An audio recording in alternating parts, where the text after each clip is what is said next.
Alors moi, j'ai une formation d'ingénieur en biotech. Ça fait un petit peu plus d'une dizaine d'années que je travaille dans des startups biotech.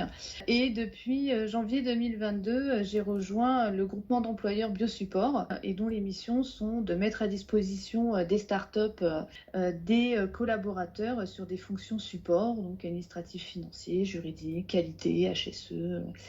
Alors le mentorat, c'est quelque chose d'assez personnel et unique.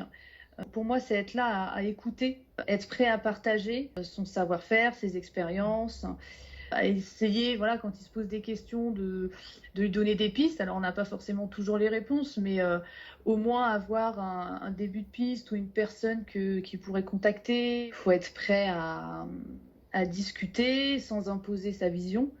Quand on pense que c'est pas la bonne voie, savoir le dire de manière tout à fait respectueuse et être dans l'empathie parce que on sait très bien qu'à ce stade on a la tête dans le guidon, on recherche des financements, on recrute à tout va, on négocie avec des clients, des prospects et je pense que ce moment où on échange avec le mentor, c'est peut-être aussi à nous d'essayer de les forcer à avoir ce petit moment de pause et de respiration.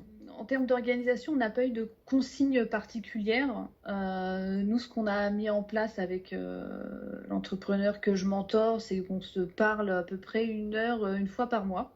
C'est intéressant parce qu'on est accompagné par une personne, donc via Génopole, qui est spécialisée dans le suivi, dans la mise en place et le suivi du mentorat. Et donc, on a des clubs de mentors. Donc, au cours de ces clubs, chacun va raconter un petit peu comment ça se passe avec son mentoré, s'il a pu le voir, s'il éprouve des difficultés d'interagir avec lui. Et donc, on a cette coach en mentorat qui est avec nous et qui nous guide, qui nous conseille, qui nous donne des petites pistes pour être un bon mentor. Oui, humainement, ça m'apporte beaucoup. C'est des rencontres. Puis parfois, on apprend aussi des petites choses au détour d'une conversation.